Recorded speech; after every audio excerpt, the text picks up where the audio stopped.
कैसे बा हो लगे आके खुले आम लेला दे बाधे रही टीका माम लेला न टाइम वेस्ट करो टेस्ट अभी टटके है बे अरे टटके है बे तुम देखी जरा आवा तोरा आम के साथ गोरी खट के बाकी होट के तोरा आम के साथ बड़ी खट के बाकी होट के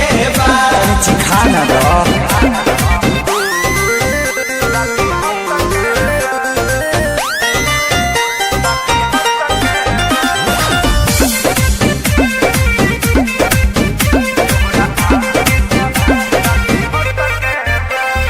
खेत खाना गानी बा बाप के बागानी बा ओहरे बागाने के आम बा ले लो भर झोरा सस्ते ही दाम बा बात राइट बा एक बाइट में लोग के पता तो चलिए जाए तोहरा चीज के न कोनो जवाब बाटे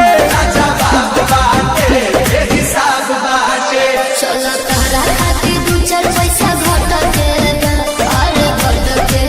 बा। हाँ तो दे दो चलो छोड़ दी अरे तोरा आम के साथ गोरी खट के बाकी होट के अच्छा आम के साथ बड़ी खट के बाकी होट के कौन छुछू hello guys, I hope video पसंद आए तो वीडियो को लाइक शेयर कमेंट जरूर करना। ऐसे रिलेटेड वीडियो बनाता रहता हूँ